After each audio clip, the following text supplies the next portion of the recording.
A las 09:32 minutos de la mañana, hora de Venezuela, un submarino diésel eléctrico clase Kilo de la Armada venezolana, sumergido a 120 metros de profundidad en aguas internacionales del Caribe, a exactamente 150 kilómetros al oeste de la isla de Aruba, activó su sonar activo y adquirió un enganche sólido en un portaaviones de la Marina de Estados Unidos, el USS Dwight D. Eisenhower, que navegaba a una velocidad constante de 28 nudos en una misión de patrulla rutinaria de libertad de navegación, sin haber cruzado ni un solo metro el límite de las aguas territoriales venezolanas. El sonar del submarino, emitiendo pulsos de alta frecuencia que resonaron como un eco metálico y ominoso a través de las profundidades oceánicas, iluminó el enorme casco del portaaviones con precisión quirúrgica, permitiendo a la computadora de a bordo calcular una solución de disparo viable para sus torpedos 5365K de 533 milímetros de diámetro, cada uno cargado con una ojiva explosiva de 300 kilogramos capaz de perforar blindajes gruesos, causar inundaciones masivas y potencialmente hundir buques de gran tonelaje como un portaaviones si impactaban en puntos críticos como la quilla o los compartimentos de maquinaria. Y aquí es donde realmente necesito que prestes toda tu atención, porque lo que ocurrió en los siguientes 5 minutos y 18 segundos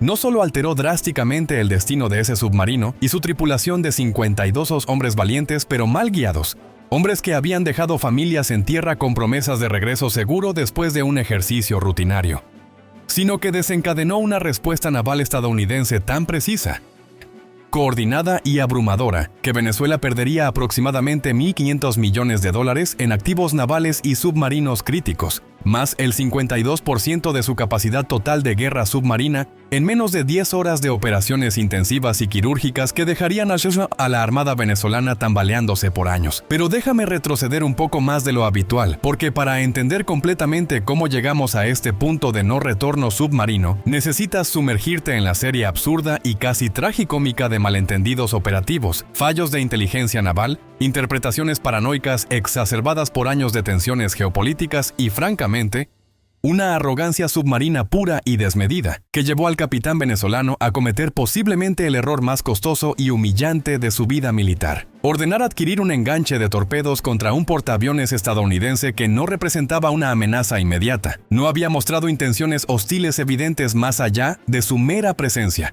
y estaba operando estrictamente en aguas internacionales bajo el amparo del derecho internacional marítimo que protege la libertad de navegación. ¿Cómo demonios alguien llega a la conclusión de que apuntar torpedos a un gigante como un portaaviones Yankee, rodeado de una escolta antisubmarina de élite compuesta por destructores, fragatas y helicópteros equipados con sensores de última generación, es una jugada remotamente inteligente en un océano donde la superioridad tecnológica estadounidense reina suprema, con satélites, aviones de patrulla y redes de boyas sonar vigilando cada onda? Pues déjame contarte paso a paso, con todos los detalles que revelan la fragilidad humana en medio de máquinas de guerra, porque la historia es fascinante en su estupidez estratégica absoluta, revelando capas de incompetencia institucional, presión geopolítica externa y tecnología mal calibrada, que se entretejen como una red de pesca defectuosa que termina atrapando al propio pescador en un remolino de consecuencias impredecibles. Mira, todo este desastre no surgió de la nada. Sus raíces se hunden más profundo, en tensiones acumuladas durante meses de maniobras navales que se solapaban en una región ya de por sí volátil como el Caribe, con disputas por rutas marítimas vitales para el comercio petrolero, recursos submarinos como yacimientos de gas natural y ejercicios militares que rozaban los límites de la provocación mutua entre naciones con historias de desconfianza.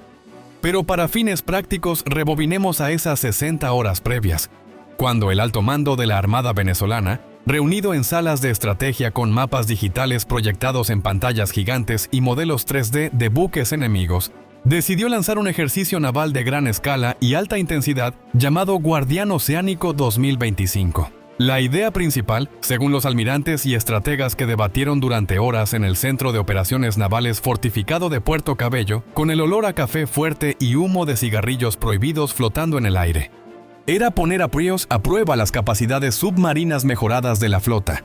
Después de haber invertido una suma colosal de $350 millones en la adquisición de repuestos escasos en el mercado negro, modernización de sensores acústicos y calibración minuciosa de sistemas de armas para sus submarinos, clase Kilo, buques adquiridos originalmente de Rusia en la década anterior y actualizados con tecnología híbrida china-rusa para mejorar su sigilo acústico, reducir el ruido de las hélices y aumentar la precisión de los torpedos en entornos oceánicos complejos. Este ejercicio no era una simple simulación de rutina que se hacía en un día soleado. Involucraría inmersiones profundas y prolongadas en la región occidental del Caribe, donde las corrientes cálidas y las capas térmicas complican la detección sonar. La realización de simulaciones detalladas de detección de intrusos navales hipotéticos, con escenarios que incluían emboscadas a convoyes mercantes o flotas enemigas, el ensayo de protocolos de respuesta rápida en situaciones de contacto inesperado y, lo que resultó ser el elemento más riesgoso y controvertido, una estrecha colaboración con un equipo de asesores navales chinos que habían llegado discretamente al país un mes antes, bajo el pretexto de asistencia técnica avanzada para optimizar tácticas de guerra antisubmarina, compartiendo conocimientos sobre cómo evadir sonares activos occidentales. Sin embargo, inteligencia estadounidense, recopilada a través de boyas sonar desplegadas en redes secretas y patrullas aéreas de aviones P-8 Poseidon que volaban a altitudes medias escaneando el océano con radares y magnetómetros, sospechaba fuertemente que estos asesores estaban en realidad probando contramedidas experimentales contra formaciones navales occidentales, recolectando datos valiosos sobre rutas de navegación habituales, patrones de despliegue de portaaviones estadounidenses en la región y vulnerabilidades acústicas para compartirlos potencialmente con Pekín, y fortalecer alianzas antioccidentales en el Pacífico y más allá, donde tensiones similares se cocinaban en el Mar del Sur de China. Ahora bien, aquí entra el primer error garrafal, uno que parece extraído de un manual de cómo no manejar diplomacia marítima internacional en un mundo interconectado. Venezuela notificó el ejercicio a la comunidad internacional a través de canales marítimos estándar, como avisos a navegantes distribuidos por radio y satélite y comunicados formales a la Organización Marítima Internacional, pero el mensaje fue deliberadamente vago y ambiguo en detalles clave. No especificaba con precisión las zonas geográficas exactas de operación submarina, ni la duración precisa de las fases de activación de sonar activo que podrían interferir con tráfico civil, ni siquiera si los submarinos se limitarían estrictamente a aguas territoriales venezolanas o si, en el afán de realismo operativo para impresionar a los asesores, rastrearían y adquirirían contactos navales en las aguas internacionales adyacentes del Caribe, donde buques de todas las naciones transitan libremente. Esta ambigüedad creó una zona gris peligrosa, una que podía interpretarse como una provocación velada, especialmente en un contexto de tensiones crecientes por el control de rutas petroleras en el Golfo de Venezuela, donde Venezuela reclamaba extensiones marítimas disputadas y sanciones económicas estadounidenses que limitaban el acceso a tecnología naval avanzada, forzando a Caracas a depender más de aliados como Pekín y Moscú. Estados Unidos, por su parte, no tardó en responder con firmeza y claridad diplomática. A través de una nota diplomática formal entregada al representante venezolano en la ONU, apenas 36 horas después de la notificación inicial, el Departamento de Estado recordó con claridad meridiana a Caracas que las aguas internacionales del Caribe constituyen un espacio marítimo libre y neutral donde todas las naciones tienen el derecho inalienable de navegar sin interferencias ni amenazas, y que cualquier acción hostil, como adquisiciones de sonar activo que exponen posiciones o simulaciones de ataque con torpedos contra buques estadounidenses en dicho espacio, sería considerada no solo una violación flagrante de la Convención de las Naciones Unidas sobre el Derecho del Mar, sino un acto de agresión que podría desencadenar una respuesta naval proporcional bajo principios de legítima defensa colectiva, posiblemente involucrando aliados de la OTAN en el hemisferio. Pero aquí viene el giro burocrático que agravó todo el enredo submarino. Esa advertencia estadounidense, aunque clara y contundente en su redacción con lenguaje legal preciso, nunca llegó completamente hasta los niveles operacionales de la Armada venezolana. Quedó atrapada en las capas interminables de burocracia diplomática y naval en Caracas, donde funcionarios de bajo nivel, abrumados por pilas de documentos y reuniones interminables, la archivaron como correspondencia rutinaria sin escalarla adecuadamente a los capitanes de submarinos en inmersión, posiblemente por temor a interrumpir la cadena de mando durante un ejercicio en curso que tenía altos cargos políticos, o por simple negligencia en un sistema sobrecargado por simulaciones constantes y alertas falsas generadas por tráfico marítimo civil como petroleros y cruceros que cruzan la región diariamente. El capitán Miguel Ortega, al mando del submarino S-31 Carabobo, era un oficial con 21 años de servicio impecable en la Armada, una reputación de ser extremadamente cauto en maniobras de inmersión para evitar colisiones con fondos marinos irregulares o corrientes impredecibles, pero agresivo en la interpretación de posibles amenazas que pudieran poner en riesgo la soberanía, y una tendencia a priorizar la defensa inmediata por encima de protocolos diplomáticos que sus superiores habían notado en evaluaciones anuales pero nunca sancionado formalmente para no desmoralizar a la tripulación. Había sido entrenado intensivamente en China durante 5 meses el año anterior, donde instructores de la Armada del Ejército Popular de Liberación, en bases navales modernas con simuladores de alta tecnología, le habían inculcado repetidamente la idea de que los submarinos clase Kilo, con sus mejoras en sigilo acústico que reducían el ruido de las hélices a niveles casi indetectables, en fondos oceánicos ruidosos y sistemas de guía de torpedos actualizados para precisión en rangos extendidos, eran capaces de desafiar incluso a grupos de batalla de portaaviones estadounidenses si se empleaban tácticas de emboscada submarina, adquisiciones rápidas desde posiciones ocultas y explotación de vulnerabilidades en las defensas antisubmarinas occidentales bajo ciertas condiciones oceanográficas como corrientes térmicas que distorsionan señales sonar o capas salinas que crean barreras acústicas naturales. Y mira, no voy a mentirte, el clase Kilo es un buque formidable en papel y en pruebas controladas en mares calmados. Su sonar pasivo tiene un alcance efectivo de hasta 50 kilómetros para contactos grandes como portaaviones. Los torpedos 53, 75, 65A pueden alcanzar rangos de 20 kilómetros a velocidades de 45 nudos con guía por cable para precisión inicial o acústica para fases terminales. Capacidad para inmersión operativa hasta 300 metros, donde la presión del agua es aplastante, pero el buque resiste gracias a su casco reforzado y un perfil acústico bajo que lo hace difícil de detectar en entornos ruidosos como el Caribe con tráfico mercante constante, olas rompiendo y vida marina emitiendo sonidos constantes. Incluye incluso modos de operación que intentan compensar detecciones enemigas mediante maniobras silenciosas a velocidades mínimas y liberación de señuelos acústicos que imitan ruidos de submarinos falsos. Suena como un depredador submarino invencible, ¿verdad?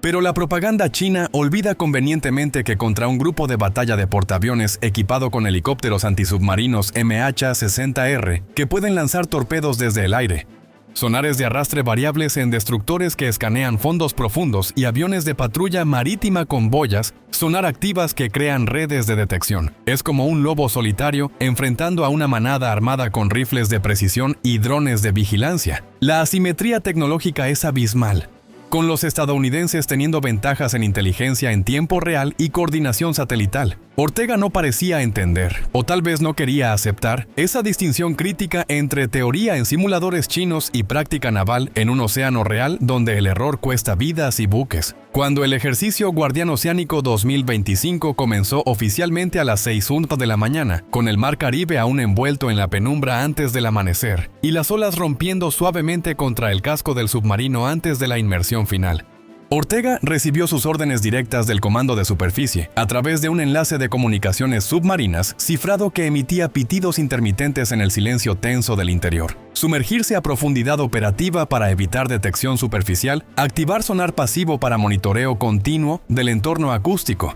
rastrear y catalogar todos los contactos navales dentro del rango efectivo sin alertarles, simular procedimientos de adquisición de torpedos detallados incluyendo cálculos de soluciones de disparo en pantallas digitales. Pero, y esto es absolutamente crucial, las palabras exactas grabadas en el log de comunicaciones del buque para revisiones posteriores. No adquirir enganche activo con sonar ni preparar lanzamientos reales sin autorización explícita y por escrito del Comando de Superficie o superior, para prevenir cualquier escalada accidental en una zona de alto tráfico. Las órdenes eran cristalinas, sin ambigüedades que dejaran espacio para interpretaciones creativas, diseñadas para evitar precisamente el tipo de escalada accidental que estaba a punto de ocurrir y que podría poner en jaque relaciones diplomáticas ya frágiles. Pero Ortega llevaba un peso invisible sobre sus hombros: la necesidad de demostrar las capacidades de su buque ante los ojos escrutadores de los asesores ocistes chinos, quienes monitoreaban el ejercicio vía transmisiones de datos submarinos intermitentes enviadas durante breves ascensiones a profundidad de periscopio. Déjame pintarte la escena con detalle para que sientas la presión psicológica asfixiante en las profundidades, donde el aire es reciclado y huele a metal y sudor. y el único sonido constante es el zumbido de los ventiladores y el ocasional crujido del casco bajo presión. Ortega sabía perfectamente que el informe detallado de los asesores chinos, redactado con precisión militar y enviado a la Pekín vía canales diplomáticos seguros, viajaría de vuelta a la capital china, potencialmente influyendo en futuras entregas de tecnología naval avanzada como sonares de nueva generación, o torpedos guiados por inteligencia artificial, o incluso en alianzas estratégicas más amplias contra influencias occidentales en América Latina, donde Venezuela buscaba contrapesos a la hegemonía estadounidense. Sabía que sus superiores en Puerto Cabello, ansiosos por validar la inversión masiva en submarinos bajo un presupuesto naval apretado por sanciones internacionales que limitaban importaciones de repuestos, estarían analizando cada métrica del ejercicio con lupa: tasas de detección acústica en condiciones variables, precisión de rastreo pasivo en mares ruidosos, tiempos de respuesta en simulaciones que mimetizaban escenarios reales de confrontación.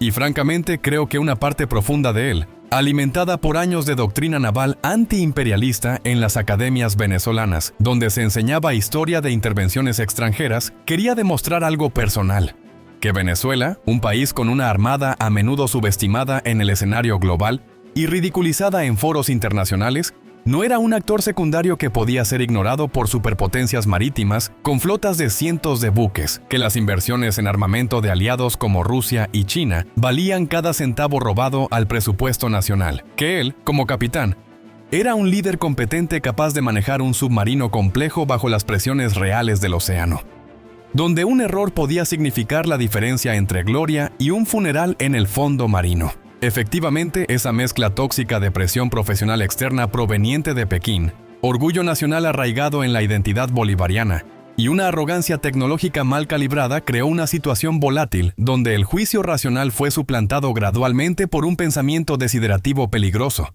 uno que veía amenazas en cada eco sonar donde solo había tráfico rutinario de buques mercantes, pesqueros y navales en patrulla pacífica. A las 09:28 exactas, con el submarino estabilizado a 120 metros de profundidad y la tripulación ajustando válvulas de lastre para mantener el equilibrio hidrostático, mientras monitoreaban niveles de oxígeno en el aire reciclado del interior confinado que empezaba a sentirse claustrofóbico después de horas sumergidos, el sonar pasivo detectó un contacto naval grande y ruidoso a 160 kilómetros al este, moviéndose a una velocidad constante de 28 nudos en una trayectoria sur-norte que sugería una patrulla estándar sin desviaciones agresivas. El sistema, procesando las firmas acústicas con algoritmos actualizados que filtraban ruido ambiental como olas y vida marina, identificó automáticamente el perfil como consistente con un portaaviones de clase Nimitz, basándose en el ruido característico de múltiples hélices grandes girando en sincronía, turbinas de propulsión nuclear emitiendo un zumbido bajo y constante, y el zumbido lejano pero distinguishable de helicópteros despegando y aterrizando en la cubierta plana del buque.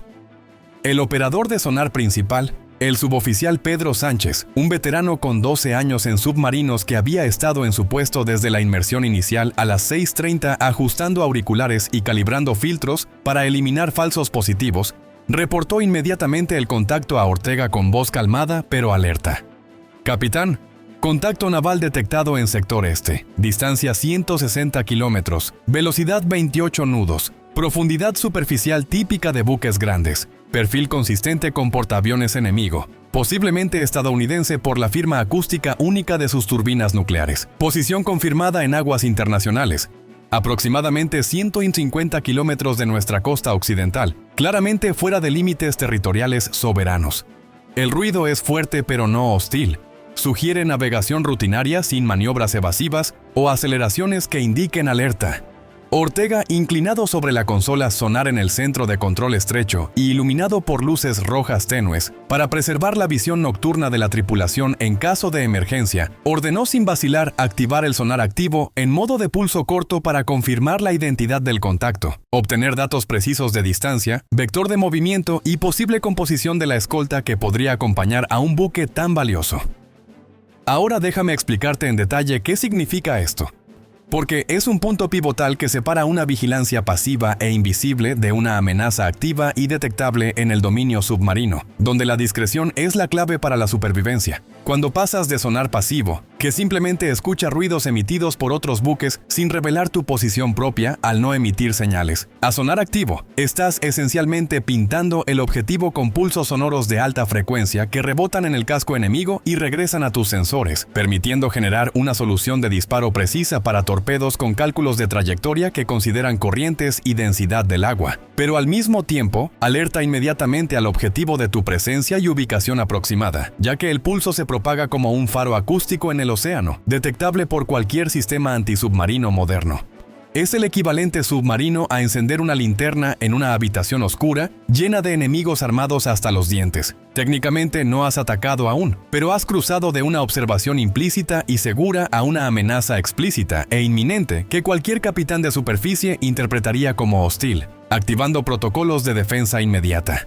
Ahora imagina la escena desde el otro lado, en la cubierta vibrante y bulliciosa del USS Dwight D. Eisenhower, un coloso flotante de 100.000 toneladas con una tripulación de 5.600 marineros y aviadores trabajando en turnos constantes, con el olor a sal marina y combustible de aviación impregnando el aire.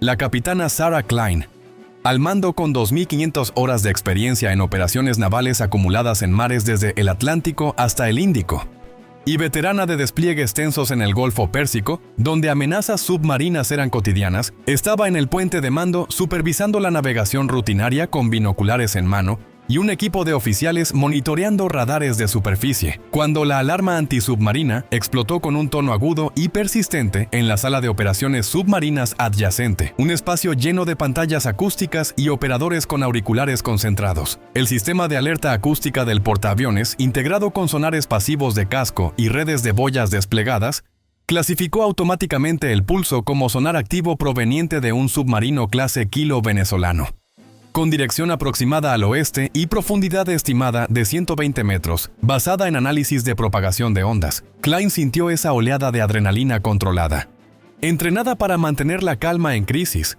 mientras procesaba la información en fracciones de segundo. El Eisenhower estaba en aguas internacionales confirmadas por GPS naval preciso y radares de superficie que escaneaban horizontes, a 150 kilómetros de la costa venezolana, navegando una ruta estándar de libertad de navegación sin desviaciones ni emisiones que pudieran interpretarse como agresivas o provocadoras. ¿Por qué diablos un submarino venezolano nos está iluminando con sonar activo en internacional?, murmuró Klein a su oficial ejecutivo, un comandante con experiencia en guerra antisubmarina, quien ya verificaba los protocolos de defensa con manos rápidas en la consola táctil. Su entrenamiento, forjado en simuladores de alta fidelidad y ejercicios reales con aliados de la OTAN, activó respuestas automáticas y bien orquestadas. Klein transmitió inmediatamente en la frecuencia de emergencia marítima internacional, un canal monitoreado por todas las naciones. Submarino venezolano, aquí portaaviones estadounidense USS Eisenhower, operando en aguas internacionales sin intención hostil alguna. Solicitamos cesen inmediatamente el sonar activo para evitar malentendidos que podrían escalar innecesariamente. Simultáneamente, activaron contramedidas acústicas con precisión militar.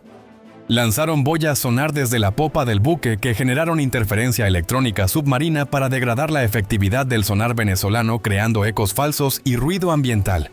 Y alertaron a 2 helicópteros MH-60R Seahawk en la cubierta de vuelo, listos con rotores girando, para despegue inmediato, cargados con torpedos antisubmarinos Mark 54 y sensores adicionales para triangulación. De vuelta en las profundidades del Carabobo, donde el espacio confinado amplificaba cada sonido mecánico y el equipo luchaba contra la presión hidrostática, Ortega observó en su pantalla sonar principal cómo el retorno del objetivo se multiplicaba súbitamente en una constelación de ecos falsos, dispersos generados por las boyas estadounidenses, mientras la interferencia electrónica comenzaba a interferir con sus frecuencias acústicas, causando fluctuaciones erráticas en la señal y pérdida temporal de enganche sólido, que hacía que los operadores ajustaran filtros manualmente. Aquí cometió el segundo error crítico, uno que revela la brecha abismal entre entrenamiento teórico en aulas chinas y juicio práctico naval en un océano impredecible. Interpretó estas contramedidas defensivas estándar, las boyas que creaban ruido falso y la interferencia electrónica que distorsionaba pulsos,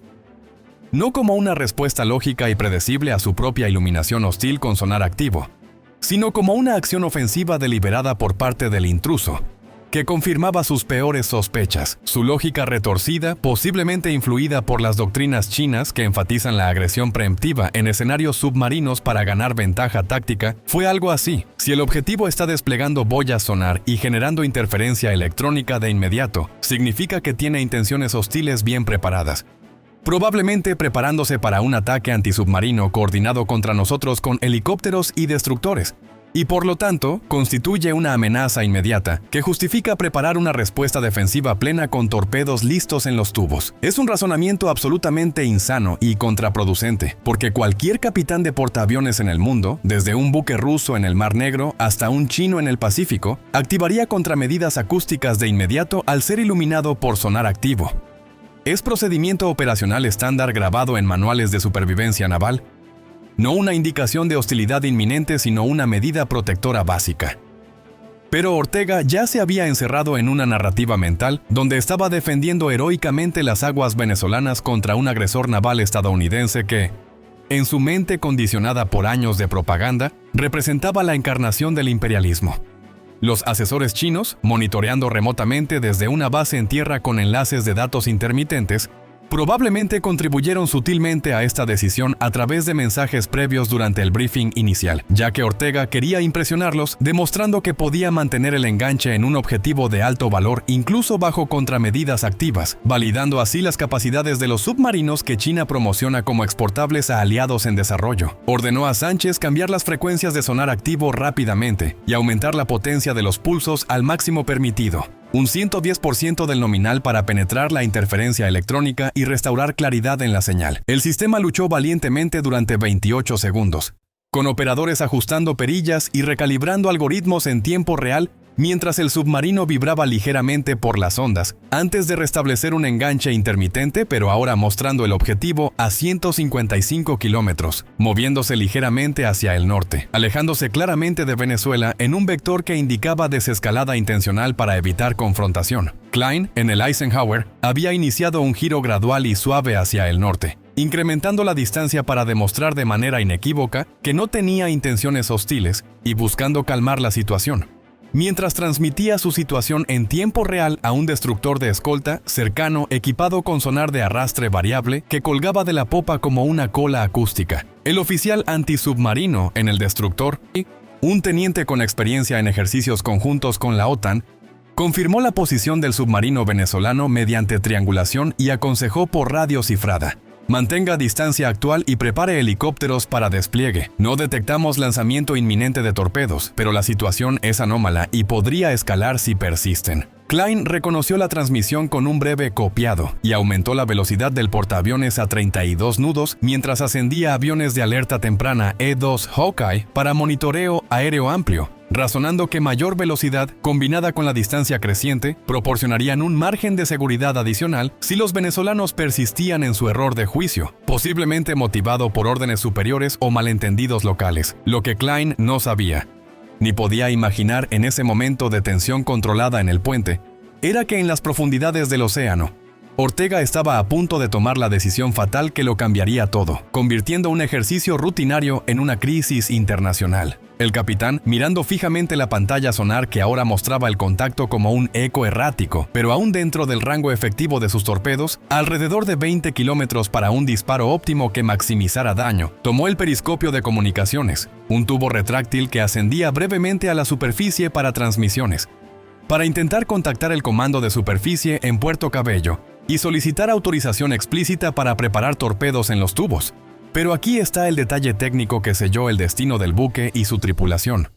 El sistema de comunicaciones submarinas, un enlace de baja frecuencia de fabricación rusa actualizado con módulos chinos para mayor alcance, comenzó a experimentar interferencia severa, posiblemente causada por la interferencia electrónica de amplio espectro del destructor estadounidense, que había detectado el sonar activo y activado contramedidas preventivas para saturar frecuencias, o simplemente un mal funcionamiento técnico en el equipamiento venezolano, que sufría de mantenimiento irregular debido a escasez de repuestos por sanciones internacionales que bloqueaban importaciones.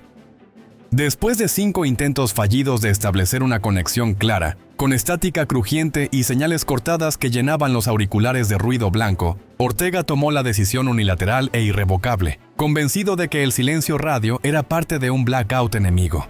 Interpretó las órdenes originales de simular procedimientos de adquisición como una autorización implícita para completar la secuencia hasta preparar torpedos reales si el objetivo exhibía comportamiento evasivo hostil, y él había decidido arbitrariamente que las boyas, la interferencia electrónica y el giro del portaaviones calificaban como tal, ignorando que eran respuestas defensivas estándar.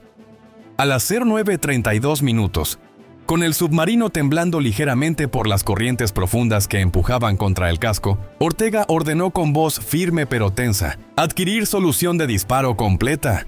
Preparar tubos 1 a 4 con torpedos 53-65K cargados y listos. Confirmen enganche sólido y calculen trayectoria. Sánchez, quien había estado operando la consola con manos sudorosas que resbalaban en los controles, vaciló por un instante eterno que pareció estirarse en el silencio opresivo del centro de control, mirando la pantalla que claramente indicaba el objetivo en aguas internacionales, y alejándose en un patrón no agresivo, pero la disciplina naval férrea, forjada en años de drills y lealtad inquebrantable, y el indoctrinamiento para obedecer órdenes sin cuestionar en situaciones de defensa nacional, prevalecieron sobre su instinto gutural de cautela. Presionó la secuencia en su interfaz táctil con un dedo tembloroso, y la computadora del submarino ejecutó verificaciones finales en segundos, confirmando una solución de disparo con probabilidad de impacto del 78% basada en distancia actualizada, velocidad del objetivo medida por Doppler acústico y condiciones oceanográficas como temperatura del agua que afectaba la propagación de ondas y salinidad que influía en la flotabilidad de torpedos. Los tubos de torpedos se presurizaron con un silbido hidráulico audible en todo el buque, listos para lanzamiento al comando final, aunque Ortega no presionó el botón rojo de ejecución, aún esperando un milagro de confirmación o un cambio en la situación. En el puente del Eisenhower, la alarma de amenaza submarina escaló a un tono más urgente y estridente, indicando que el submarino había adquirido una solución de disparo probable basada en patrones de sonar persistentes y cálculos de trayectoria inferidos por algoritmos de inteligencia artificial en el sistema antisubmarino del buque. Klein no perdió ni una fracción de segundo en shock. Su entrenamiento en academias navales y experiencia en escenarios reales activó respuestas automáticas que probablemente salvaron la situación de una escalada total. Lanzar helicópteros antisubmarinos ahora mismo. Alerta general a la flota. Submarino hostil A. Ha adquirido enganche de torpedos confirmado. Preparar contramedidas completas. Los dos MH-60R Seahawk despegaron en menos de 45 segundos desde la cubierta agitada, con rotores cortando el aire salado y cargados con torpedos antisubmarinos Mark 54, guiados por acústica activa y boyas sonar adicionales para triangulación precisa, volando bajo sobre las olas azules del Caribe hacia la posición estimada del submarino, guiados por datos en tiempo real del sonar del portaaviones. Ortega, detectando el ruido característico de las hélices de los helicópteros a través del sonar pasivo que captaba cada vibración como un trueno lejano, entró en un pánico controlado pero creciente, ordenando inmersión profunda inmediata a 250 metros para evadir la detección aérea y romper el enganche con maniobras evasivas en zigzag. Pero era tarde. Los helicópteros ya habían lanzado una red de boyas sonar que triangulaban su posición con precisión de metros, enviando datos de vuelta al Eisenhower para una respuesta coordinada. Pero mientras Ortega maniobraba el submarino en las profundidades oscuras, intentando romper el enganche con cambios de curso erráticos que consumían batería preciosa y liberación de señuelos acústicos que imitaban ruidos de submarinos falsos para confundir a los perseguidores. La situación estaba escalando en una cascada imparable de alertas y decisiones a múltiples niveles, desde las olas del Caribe hasta el corazón del poder en Washington, donde decisiones se tomaban en salas con mapas digitales y analistas trabajando 24/7. El Eisenhower transmitió automáticamente la alerta de amenaza submarina al Comando Naval del Caribe en solo 32 segundos a través de satélites seguros, desde donde se elevó al Pentágono en otros 40 segundos vía canales prioritarios de comunicaciones que priorizaban amenazas a activos estratégicos como portaaviones. El almirante Robert Jenkins, jefe de operaciones navales con 35 años de servicio, Estaba en una reunión rutinaria de planificación estratégica en una sala bunkerizada cuando un asistente irrumpió con una tableta parpadeando en rojo intenso. Portaaviones Eisenhower bajo amenaza directa de submarino venezolano en aguas internacionales. Enganche de torpedos confirmado por sonar. Respuesta defensiva en curso con helicópteros desplegados. Jenkins leyó la alerta 2 veces para asimilar cada detalle, su rostro endureciéndose con cada línea, y luego pronunció las palabras exactas que quedaron registradas en el audio de la sala para revisiones posteriores. Necesito al presidente en la línea inmediatamente. Preparen todas las opciones de respuesta naval, porque Venezuela acaba de cruzar una línea roja que no tiene vuelta atrás en el mar. A las 09:40, apenas 8 minutos después del enganche inicial, el presidente de Estados Unidos fue briefado vía llamada segura en el Air Force One durante un vuelo doméstico rutinario, con asesores de seguridad nacional sentados a su lado. Le tomó solo 90 segundos absorber el informe completo del jefe de Estado Mayor Conjunto, quien detalló los hechos con precisión militar. Ubicación en aguas internacionales confirmada por múltiples fuentes. Enganche no provocado detectado por sistemas acústicos avanzados. Respuesta defensiva en marcha con helicópteros y destructores cerrando posición. El presidente hizo la pregunta clave que guiaría la respuesta. ¿El portaaviones y su tripulación están a salvo en este momento? La respuesta fue afirmativa pero cautelosa. Sí, señor, helicópteros están neutralizando la amenaza. Pero el enganche indica intenciones hostiles. Luego vino la segunda pregunta decisiva. ¿Fue esto un acto deliberado del gobierno venezolano o un error de un capitán local fuera de control? El asesor respondió con honestidad basada en inteligencia preliminar. Señor, los indicios apuntan a paranoia operativa durante un ejercicio anunciado. Pero el hecho es que apuntaron torpedos contra un activo estratégico estadounidense en internacional. No importa la intención, es un acto de agresión que no podemos ignorar sin proyectar debilidad. El presidente, un líder pragmático con experiencia en comités de defensa del Congreso, tomó la decisión en menos de 15 segundos. Autorizó una respuesta naval proporcional contra los activos submarinos venezolanos que representan una amenaza continua. Quiero opciones detalladas en mi escritorio en 2 horas. Pero ejecuten medidas defensivas inmediatas para proteger todos nuestros buques en la región y neutralicen esa amenaza específica. Y déjame decirte, esas medidas defensivas inmediatas fueron un despliegue impresionante de velocidad, coordinación y poderío naval que pocos países en el mundo pueden igualar, mostrando la máquina bien aceitada de la Marina estadounidense en acción. En menos de 30 minutos después del enganche, los destructores de escolta del Eisenhower lanzaron torpedos guiados Mark 48 desde tubos laterales, programados para adquisición acústica activa, que buscaban el perfil del submarino clase Kilo con precisión letal, mientras aviones P-8 Poseidon, despegados desde bases en Puerto Rico, soltaron redes de boyas sonar que creaban un perímetro acústico impenetrable alrededor de la posición estimada, el Carabobo. Detectado por la triangulación de boyas y el sonar de los helicópteros, fue forzado a superficie por explosiones cercanas de torpedos en modo de advertencia, emergiendo con válvulas de emergencia abiertas y la tripulación saliendo a la cubierta con manos en alto para evitar un hundimiento total. La tripulación fue rescatada por lanchas estadounidenses en una operación humanitaria rápida, pero el submarino fue incautado como evidencia de agresión, remolcado a una base cercana para análisis. Venezuela entró en un caos absoluto cuando la realidad de lo que Ortega había desatado comenzó a filtrarse por la cadena de mando, con llamadas frenéticas y mensajes cifrados volando entre buques y bases. El primer indicio de catástrofe llegó cuando el Comando de Superficie en Puerto Cabello intentó contactar el Carabobo para una actualización rutinaria del ejercicio, y Sánchez, con voz quebrada por el estrés, mencionó casualmente que habían adquirido enganche de torpedos contra el contacto estadounidense. Hubo un silencio ensordecedor de unos 6 segundos en la línea, que debió sentirse como una eternidad en la sala de control, antes de que el almirante de flota, un veterano de 30 años, gritara con incredulidad palpable: ¿Han adquirido qué? Repitan eso de inmediato, y expliquen cómo diablos llegaron a esa decisión sin autorización. Cuando la confirmación llegó a través de logs parciales transmitidos antes del blackout, el almirante entendió al instante la magnitud del desastre inminente y transmitió un mensaje urgente al Ministerio de Defensa en Caracas. Incidente grave confirmado. Submarino Carabobo adquirió enganche de torpedos no autorizado contra portaaviones estadounidense en internacional. Buque capturado, tripulación en custodia. Solicito orientación inmediata y protocolos de crisis. En el Ministerio de Defensa.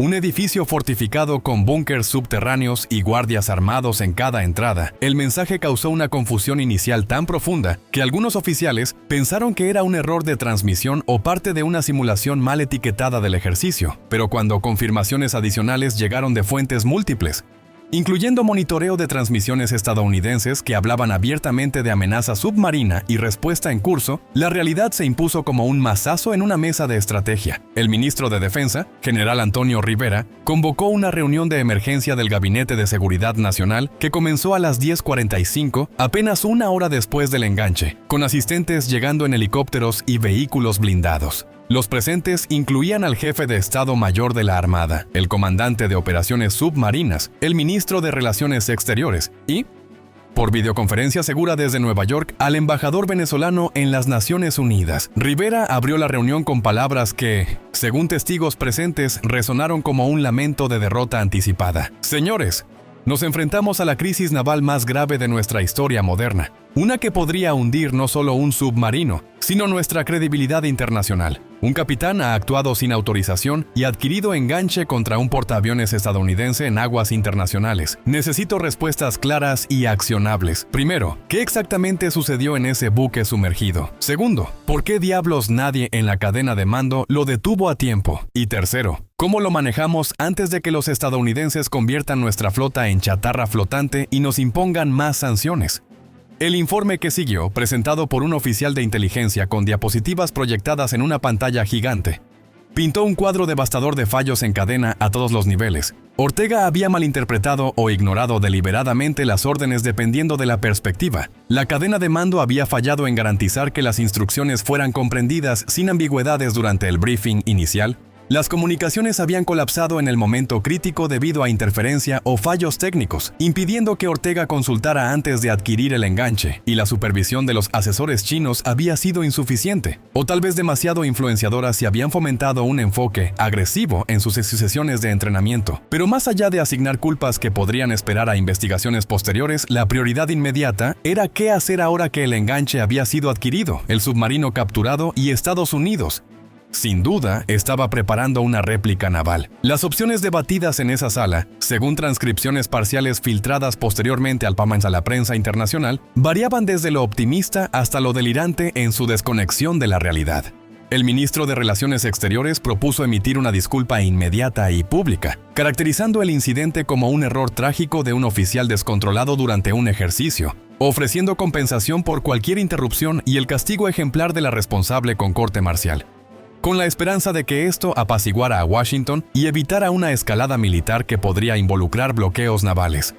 El comandante de la Armada argumentó que disculparse equivaldría a admitir debilidad ante el imperialismo y sugirió adoptar una postura de defensa legítima contra provocaciones estadounidenses en la región, aunque incluso al decirlo parecía reconocer lo absurdo del argumento, dado que el portaaviones estaba documentado en espacio internacional por satélites y radares independientes. El jefe de Estado Mayor fue más realista y pragmático, evaluando que Venezuela carecía de la capacidad naval para resistir una respuesta seria de Estados Unidos, con su flota limitada a unos pocos submarinos y fragatas obsoletas contra una armada con cientos de buques avanzados, y que la mejor estrategia era una diplomacia agresiva, buscando apoyo urgente de China, Rusia e incluso Cuba para presionar a Washington a limitar su reacción a través de canales de retorno en la ONU. Rivera escuchó los argumentos durante 50 minutos tensos, con interrupciones constantes por actualizaciones de inteligencia que confirmaban movimientos estadounidenses en la región, como despliegues de aviones y submarinos nucleares. Antes de decidir con voz grave, Venezuela emitiría una disculpa formal caracterizando el incidente como un error no autorizado, removería inmediatamente a Ortega del mando y lo arrestaría para investigación interna, ofrecería compensación por cualquier daño o interrupción a las operaciones estadounidenses e invitaría a una investigación conjunta internacional para transparencia. Al mismo tiempo, activarían todos los canales diplomáticos posibles para contener la respuesta estadounidense, incluyendo llamadas directas a Pekín y Moscú para mediación urgente y presión en foros multilaterales. Pero aquí está la ironía cruel del timing en crisis internacionales. Mientras los venezolanos debatían estrategias diplomáticas en esa sala bunkerizada con mapas iluminados y café enfriándose en tazas olvidadas, Estados Unidos ya había pasado decisivamente a la acción militar. A las 11:30, hora de Venezuela, aproximadamente 2 horas después del enganche de torpedos, el presidente había revisado 3 opciones de respuesta preparadas por el Pentágono en tiempo récord, con analistas trabajando en turnos dobles. Opción 1. Limitada. Neutralizar solo el submarino específico involucrado para enviar un mensaje focalizado sin escalada amplia. Opción 2. Moderada. Destruir todas las bases submarinas en la costa norte de Venezuela y neutralizar otros submarinos clase Kilo en puerto, degradando la capacidad submarina en el área del incidente. Opción 3. Extensiva. Eliminar toda la infraestructura naval venezolana, incluyendo astilleros, fragatas y centros de comando, dejando al país virtualmente sin armada para amenazar rutas marítimas. Tras consultar con el secretario de Defensa, el secretario de Estado y el asesor de Seguridad Nacional en una llamada conferencia segura, el presidente seleccionó la opción 2 con una modificación clave. Incluirían también los centros de entrenamiento submarino y depósitos de torpedos para disuadir futuras provocaciones. La justificación era simple y estratégica. La respuesta debía ser lo suficientemente severa para disuadir ataques futuros sin crear un vacío de poder que pudiera explotar actores como carteles o milicias, pero firme para mantener la credibilidad disuasoria estadounidense en el hemisferio. La orden de ejecución se transmitió al Comando Sur a las 11:45 con directiva de iniciar operaciones dentro de 3 horas, dando tiempo para posicionar activos como submarinos nucleares y drones submarinos no tripulados para vigilancia.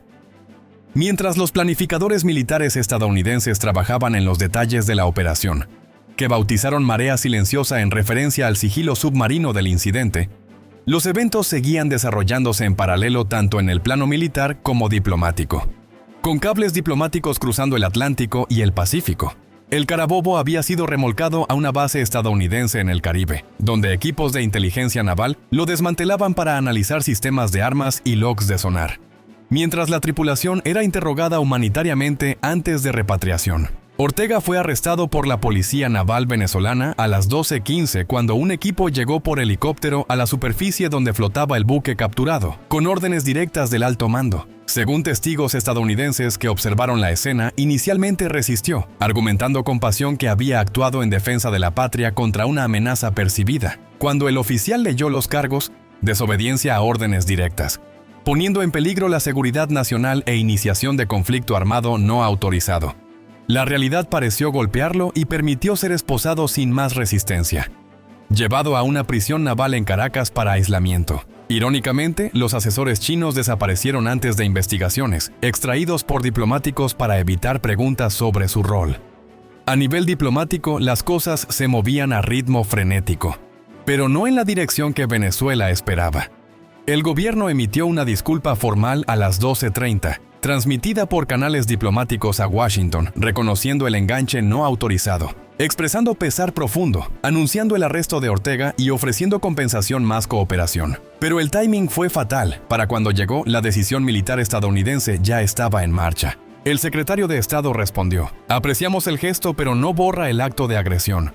Procederemos". El embajador venezolano palideció al recibirlo, y déjame describirte lo que convergía hacia Venezuela, porque la escala era abrumadora. 6 destructores clase Arleigh-Burke posicionados, con misiles Tomahawk, 4 submarinos nucleares Virginia cerrando costas, 12 F-35 desde portaaviones para ataques aéreos, 2 P-8 Poseidón generando redes sonar. Era una fuerza valorada en miles de millones contra un presupuesto naval venezolano anual de 800 millones. El resultado era inevitable. A las 12:45 comenzó preparación. P-8 soltaron boyas para mapear submarinos restantes. A las 13:05, Marea Silenciosa inició. Destructores lanzaron 40 Tomahawk a bases en Puerto Cabello, impactos destruyendo muelles, submarinos en dique seco. F-35 bombardearon depósitos de torpedos. Otro Kilo en patrulla neutralizado por torpedos. En horas, bases demolidas, submarinos hundidos. Daño: 1.500 millones, 52% capacidad submarina perdida, reemplazo imposible por sanciones. Aviso importante: este contenido representa escenario ficticio y simulado creado con fines educativos y analíticos para explorar tácticas, estrategias y capacidades militares documentadas públicamente. Algunos elementos visuales o narrativos pueden estar generados con inteligencia artificial. No refleja hechos reales ni posturas oficiales de ningún país o institución. Si te gustó este guión y quieres más escenarios ficticios como este, no olvides suscribirte al canal, activar la campanita para no perderte las notificaciones y dejar un like para apoyar el contenido. Gracias por ver.